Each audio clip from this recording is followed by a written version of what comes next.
Bien-aimé du Seigneur, bonjour. Aujourd'hui, je vais commencer par l'histoire du crapaud, de la grenouille,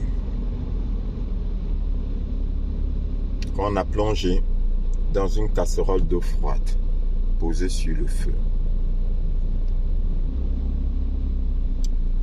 La grenouille est dans la casserole d'eau froide, posée sur le feu. Elle est bien, parce que l'eau, elle est froide. Le feu brûle, la température monte tout doucement, tout doucement, tout doucement. Ce qui n'alerte pas la grenouille. Cela n'alerte pas la grenouille. La grenouille est tranquille. Elle continue de se relaxer dans son eau qui tiédit. Un peu plus encore. Commence à chauffer. Et la grenouille est là, elle se relaxe. Et l'eau commence à devenir un peu plus chaude. De plus en plus chaude. La grenouille se réveille. Se dit, mais qu'est-ce qui se passe? L'eau est très chaude. La grenouille se dit, ah, il faut que je sorte. Mais trop tard. Elle ne peut plus sortir. Pourquoi? Parce qu'elle n'a plus de force. Elle n'a plus de force. Elle ne peut plus sortir de cette eau brûlante, qui au final finit par cuire la grenouille. Au revoir la grenouille. Voilà, bien-aimé. Ça, c'est le quotidien de beaucoup d'enfants du Seigneur qui se sont endormis dans leur habitude, qui se sont habitués à la vie qu'ils menaient sans faire attention. Et quand vient le moment de réagir, ils n'ont plus de force. Ils sont coincés. Ils sont enchaînés.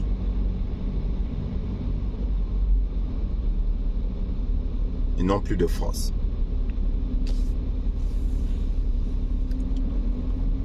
Bien-aimé, qui est-ce qui a ouvert la porte aux démons dans ta maison? Qui est celui-là qui a ouvert la porte aux démons dans ta maison?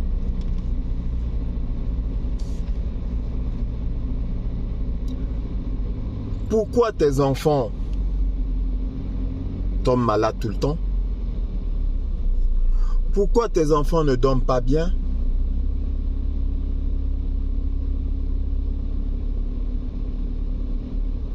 Pourquoi tes enfants te disent qu'ils voient certaines choses la nuit? Mais toi, tu ne les crois pas?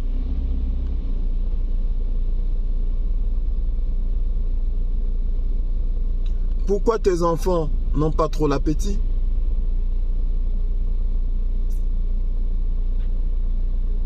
Pourquoi tes enfants, ou bien toi-même, a la paralysie du sommeil? Et je te parlerai de la paralysie du sommeil. Pourquoi, bien-aimé? Mais parce qu'il y a une porte qui a été ouverte dans ta maison.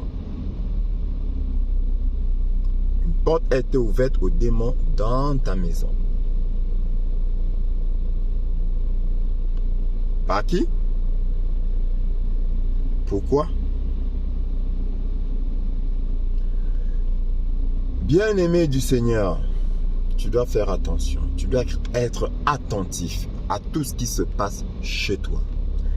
Être attentif à ce que tes enfants te disent. Ne néglige pas ce que l'enfant te dit.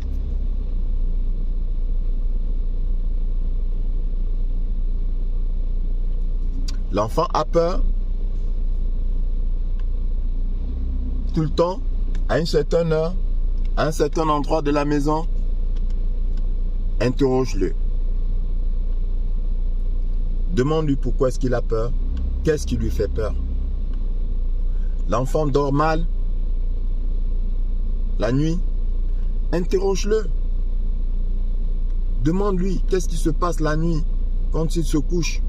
Interroge-le.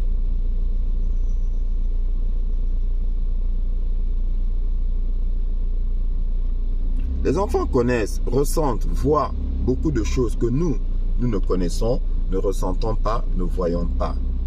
Interroge ton enfant bien-aimé.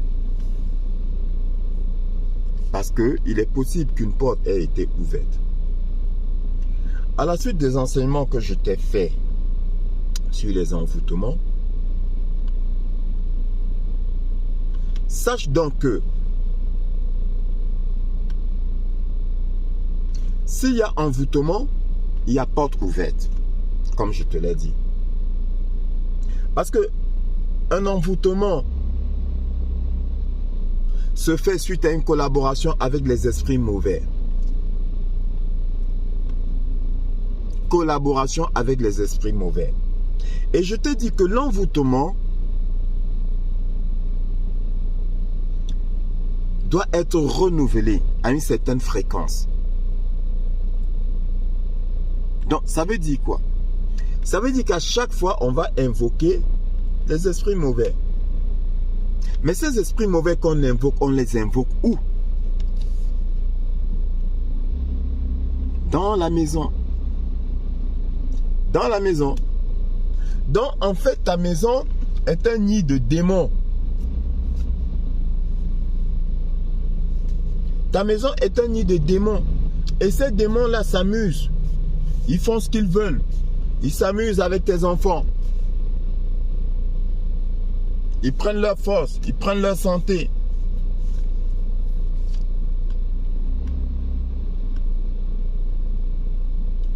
Tu sais, le Seigneur dit,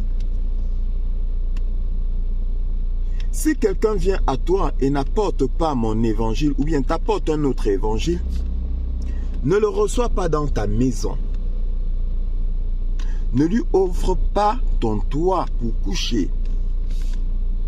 Et dans un enseignement, je t'ai expliqué pourquoi. Je t'ai dit, celui qui vient avec un autre évangile que celui du Seigneur, celui-là, il loue un autre Dieu que ton Dieu. Toi qui loues ton Dieu tous les jours, tu invoques ton Dieu chez toi. Tu lui rends grâce chez toi.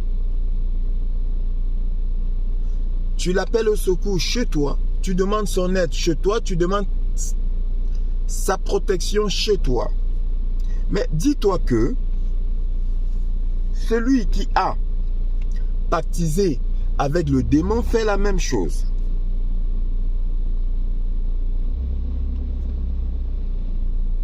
Si tu lui ouvres ta porte, il entre dans ta maison, mais dans ta maison, il va invoquer son Dieu. Ça m'amuse d'entendre beaucoup d'enfants de Dieu dire « Ouais, ça ne me fera rien. » Mais tu lui as ouvert la porte. Ça veut dire que tu as donné ton consentement. Que tu le veuilles ou non, conscient ou inconscient, tu as donné ton consentement. Donc, tu as dit « Vas-y, entre. » Fais comme chez toi. Et souvent même ça sort de ta bouche, fais comme chez toi. Tu dis à un fils du démon, fais comme chez toi, qu'est-ce qu'il fait? Mais il fait comme chez lui, il ne se fait pas prier. Il fait comme chez lui. Bien-aimé, ce n'est pas un jeu.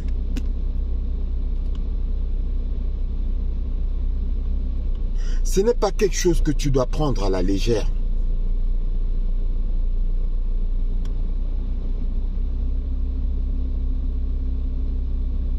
Mon peuple périt par manque de savoir. À cause de son ignorance, mon peuple périt. Ce n'est pas un jeu.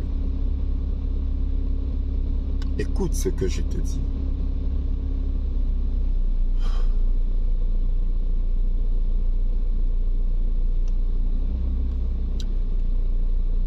dès lors que tu lui ouvres ta porte à celui-là qui ne loue pas le même Dieu que toi, en fait, tu l'invites à faire ce qu'il veut dans ta maison. Combien sont des foyers qui ont vu leur équilibre détruit après le passage d'une quelconque personne chez eux? Une quelconque personne qui aurait passé la nuit chez eux? Foyer détruit? Maladie dans la maison? Perte financière? Parce que vous avez reçu dans votre maison une personne qui ne louait pas le Seigneur que toi tu loues.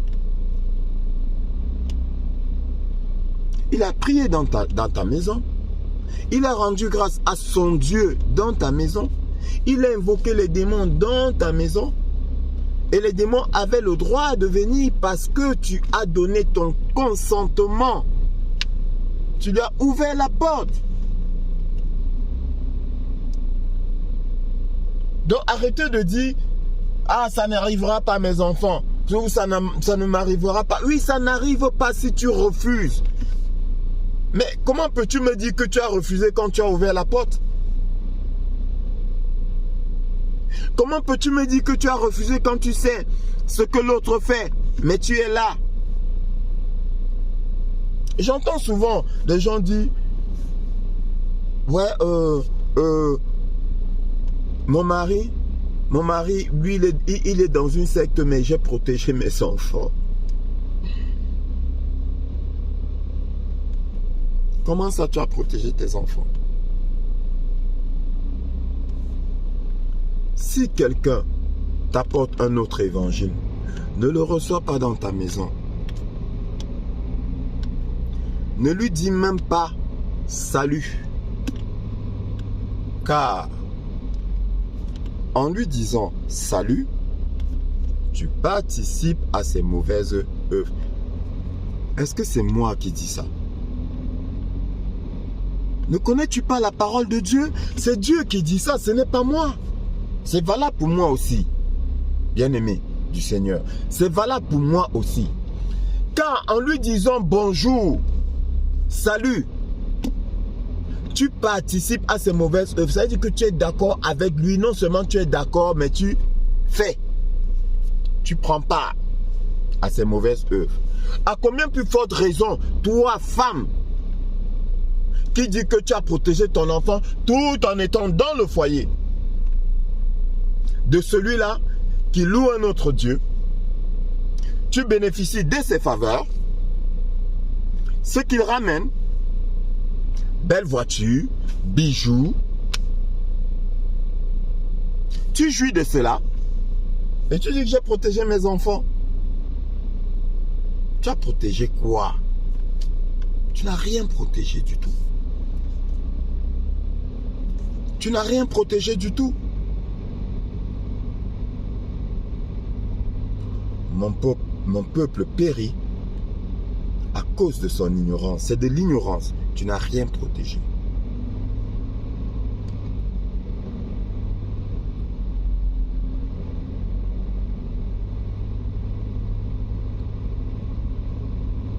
Qui a ouvert la porte aux démons dans ta maison?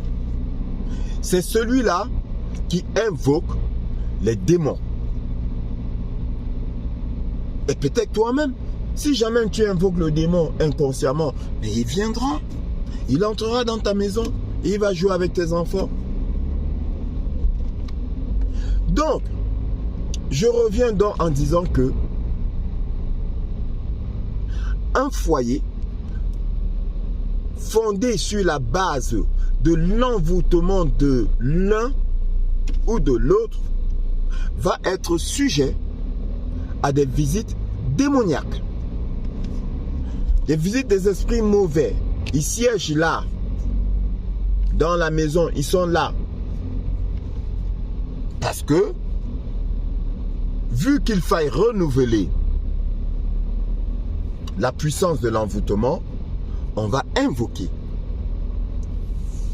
les esprits dans la maison pour qu'ils travaillent à nouveau. Parce que comme je te l'ai dit dans l'autre enseignement, ces esprits-là vont être l'ouvrier de l'envoûteur ou de l'envoûteuse. Et le Seigneur dit tout ouvrier mérite son salaire. Donc cet esprit-là qui œuvre pour l'envoûteur ou l'envoûteuse a besoin d'être rémunéré, a besoin d'être payé. Question, avec quoi le paye-t-on? Avec de l'argent? Non. Avec quoi?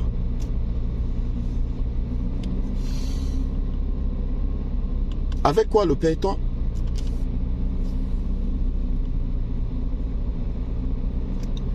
Donc, du coup, là où ça va plus loin, c'est que celui-là qui a pactisé avec le démon, il y aura des choses qu'il sera, malgré lui, obligé de faire. Et entre autres, il y aura des initiations. Vol d'énergie et ou initiation. Maladie du sommeil. Pardon, plutôt paralysie du sommeil. La paralysie du sommeil. C'est quoi la paralysie du sommeil? La paralysie du sommeil. Tu dors, que ce soit la nuit ou le jour, hein, ou que ce soit la nuit quand tu dors ou bien le jour quand tu fais ta sieste. Tu te réveilles, mais tu ne peux pas ouvrir les yeux. Tu ne peux pas parler. Tu ne peux pas bouger les membres. Mais tu es réveillé, tu entends tous ceux qui sont autour de toi, les bruits. Tu les entends, mais tu ne peux rien faire. Eux, ils savent que tu dors. Parce que quand ils viennent, ils voient quelqu'un immobile. Ils savent que tu dors.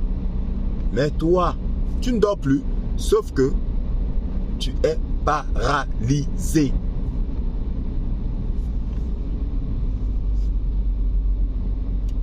Comment est-ce que je sais ça, bien-aimé? Parce que je l'ai vécu aussi. Je l'ai vécu aussi. J'avais la paralysie du sommeil et je ne savais pas à l'époque ce que c'était. Mais je savais que ce n'était pas bien. Parce que quand je me retrouvais paralysé en esprit, j'invoquais le Seigneur. Je l'appelais à l'aide. Et je me libérais. Donc, bien-aimé, déjà, si ton enfant est victime de la paralysie du sommeil, demande-lui à chaque fois d'invoquer mentalement le nom du Seigneur Jésus-Christ. Qu'il appelle le Seigneur Jésus-Christ au moins 3 fois. La 3e fois, au plus, la 3e fois, il va être libéré.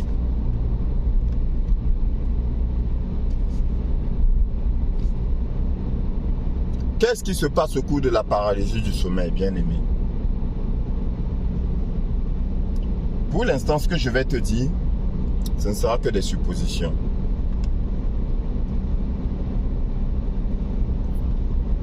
Et quand j'aurai des confirmations, je te le dirai. Mais sache qu'au cours de la paralysie du sommeil, ce qui se passe n'est pas bon. Vol d'énergie. Initiation à la sorcellerie. Il y a beaucoup de choses malsaines qui se passent. Mais sache que ce n'est pas bon. Bien-aimé, ce n'est pas bon. Au-delà de la paralysie du sommeil, ton enfant constamment, par moment ou constamment mal à la tête, Bien-aimé, ce n'est pas bon. Ce n'est pas bon.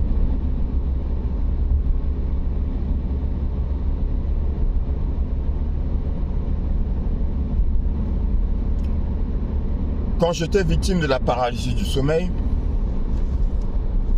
j'ai dû fuir là où je séjournais à l'époque pour que ça n'arrive plus.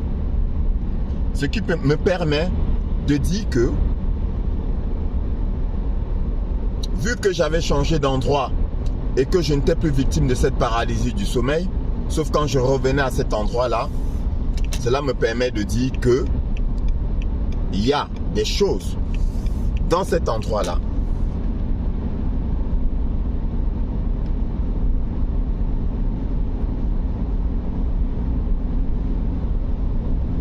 il y a des choses dans cet endroit. Donc il y a des choses dans ta maison. Si ton enfant est victime de la paralysie du sommeil, sache que dans ta maison,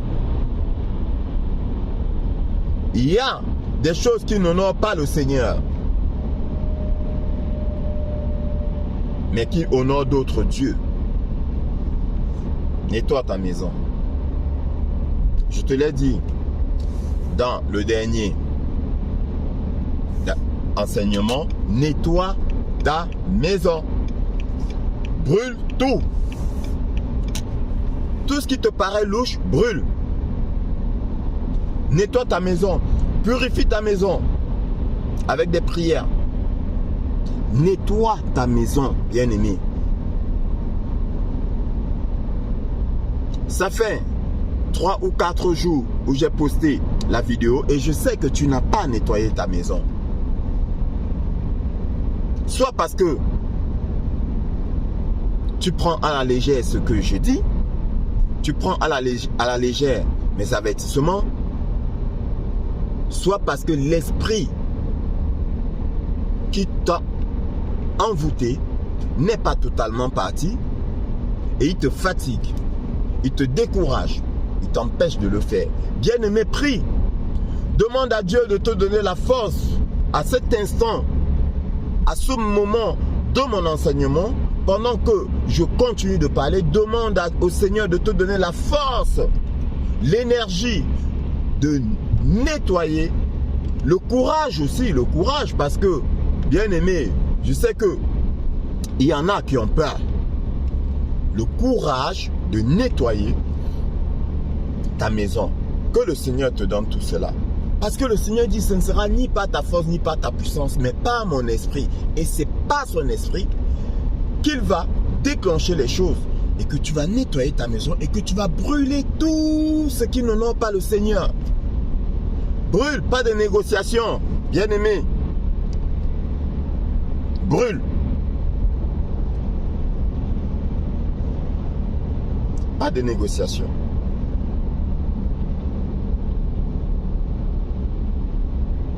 Si tu constates que l'autre, homme ou femme, loue un autre Dieu, bien-aimé, deux choses. Première chose, il doit se confesser et renoncer à tout ce qu'il fait. S'il ne le fait pas, deuxième chose, va-t'en.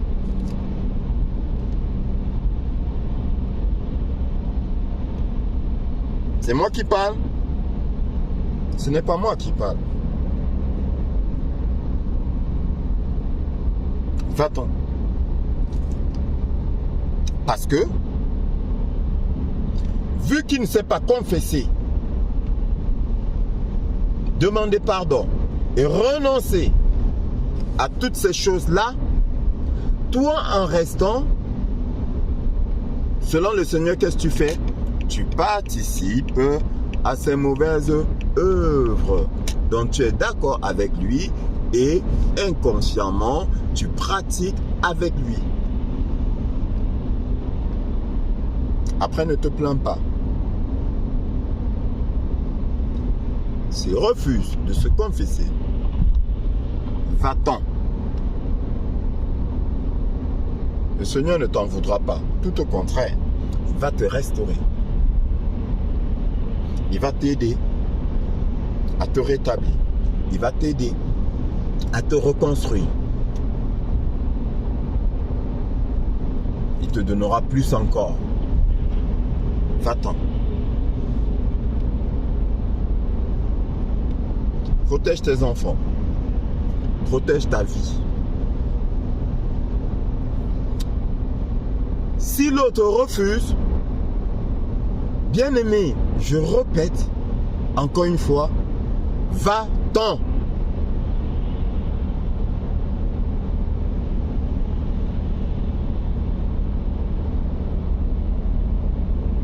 C'est dans ta maison qu'il invoque.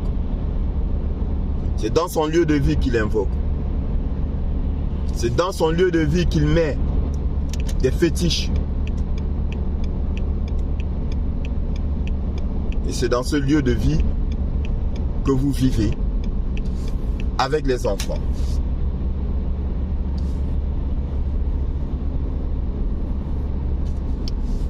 Quand tu baptises avec le démon, tu livres tes enfants.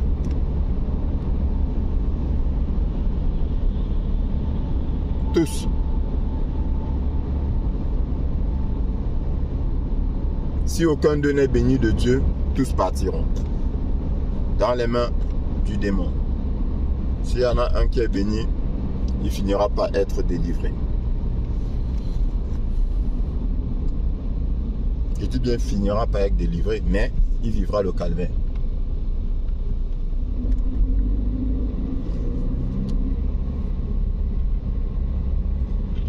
Je te parle d'un vécu. Bien-aimé, tu penses que Dieu va jeter ses serviteurs comme ça sans leur donner la connaissance, sans leur donner le vécu? Je suis passé par tout ce que tu es passé. Ouais. J'ai vécu ce que tu as vécu. C'est pourquoi je te parle avec assurance. Dieu m'a d'abord fait passer par des épreuves, un certain vécu.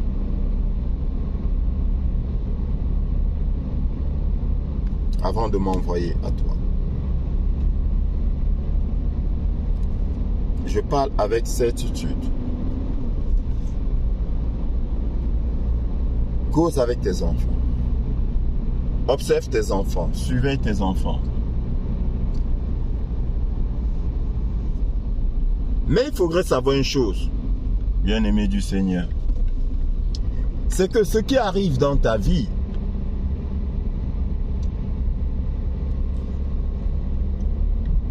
le commencement, ce n'est pas celui ou celle que tu as rencontré et qui loue un autre Dieu. Le commencement, c'est dans ta famille. Parce que c'est dans la famille que les choses ont été faites pour que toi, tu te retrouves avec un démoniaque, un démon plutôt, un fils du démon. Oui, pourquoi est-ce que tu es tombé avec la mauvaise personne? C'est parce que déjà tu as été sacrifié. Dans la famille, ça commence dans la famille. Et très souvent maintenant, celui-là qui vient rentrer dans ta vie, c'est en complicité avec quelqu'un de la famille, au même sang, en complicité. Très souvent, c'est des complots. Parce que seuls, ils ne peuvent pas. Il y a quelqu'un dans la famille qui ouvre la porte.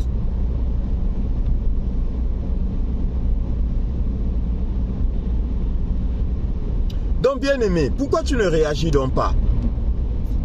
Pourquoi depuis que je t'ai demandé, il y a de cela 3 jours, de nettoyer ta maison, tu ne l'as pas fait? Parce que logiquement, si on me demande, moi, de nettoyer ma maison, à l'instant même, si possible, je vais le faire. Ou alors, quand l'occasion, la moindre occasion va se présenter, je vais le faire. Et puis, est-ce que je suis obligé de me cacher pour le faire? Mais fais-le. Fais-le. Même en présence du propriétaire de ces fétiches, fais-le. Fais-le, bien-aimé. Nettoie ta maison. Tu as bien le droit de nettoyer ta maison. Maintenant, si l'autre refuse que tu nettoies la maison, il faut bien que l'autre te dise pourquoi il ou elle ne veut pas que tu nettoies la maison. Que tu bouleverses tout pour nettoyer, pour aspirer. Il faudrait bien. Et quand bien même tu trouverais des choses en sa présence et qu'il ne voudrait pas que tu les brûles, il faudrait que l'autre t'explique pourquoi. Pourquoi est-ce que tu ne devrais pas les brûler? Vu que ce n'est pas toi qui les as mises, ben, c'est donc qui? Et pourquoi il défend? Fais-le. C'est encore mieux ainsi. En la présence de l'autre. Fais-le. Pas de négociation.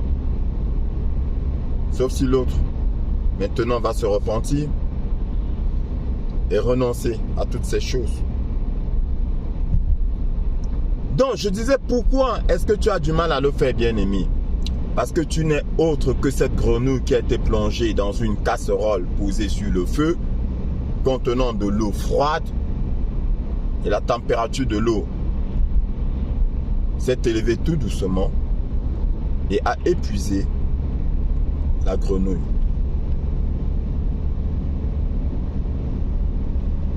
On a sucé toutes tes forces. À force de vivre avec les démons, ils bouffent ton énergie. Ils bouffent ton énergie. C'est une question d'énergie. Hein? Ils bouffent ton énergie. Ils bouffent ton énergie. Ils te fatiguent. Ils te fatiguent. Ils te fatiguent.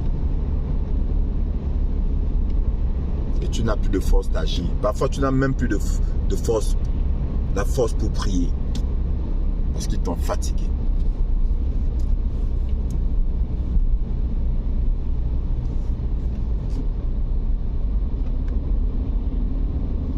Bien-aimé, réveille-toi. Réveille-toi.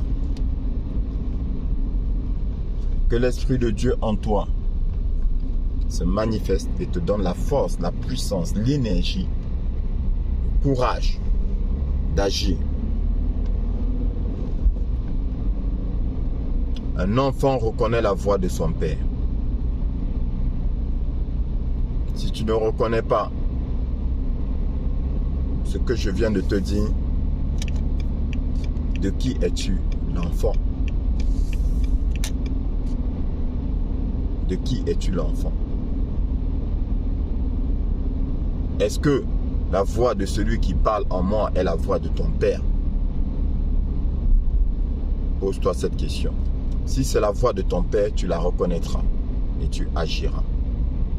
Il te donnera la force d'agir. Demande-lui de te donner la force, la puissance d'agir. Et je prie le Seigneur pour toi, bien-aimé, qu'il te donne la force, le courage, la puissance d'agir.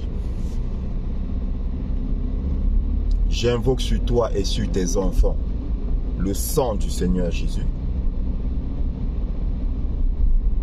Ce sang pur qui nous a libérés, qui nous a affranchis.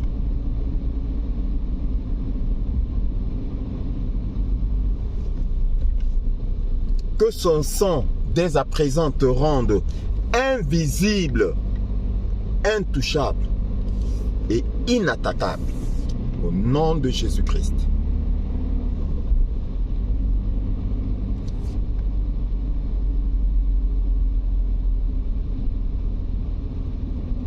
Bien-aimé, réveille-toi. Ce n'est pas un jeu. Le Seigneur dit que le diable rôde tel un, comme un lion rugissant, cherchant qui dévorer. Il rôde, il ne dort pas. Toi non plus ne dors pas. Ne te laisse pas faire. Défends-toi. Défends ta vie. Défends la vie de tes enfants. Défends-toi, bien-aimé. Demande à Dieu de te donner la force, l'énergie, le courage pour que tu puisses te défendre comme il faut. Défends-toi, bien-aimé. Ne sois pas comme la grenouille. Ne sois pas comme la grenouille.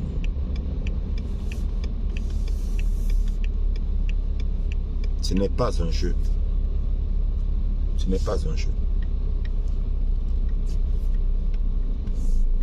Ils sont sans pitié. Les fils du démon, bien-aimés, sont sans pitié.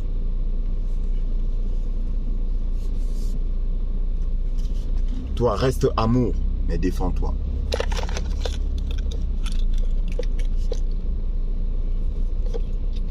Reste amour, mais défends-toi. Confession, repenti, renonciation ou va-t'en. Que le Seigneur te bénisse.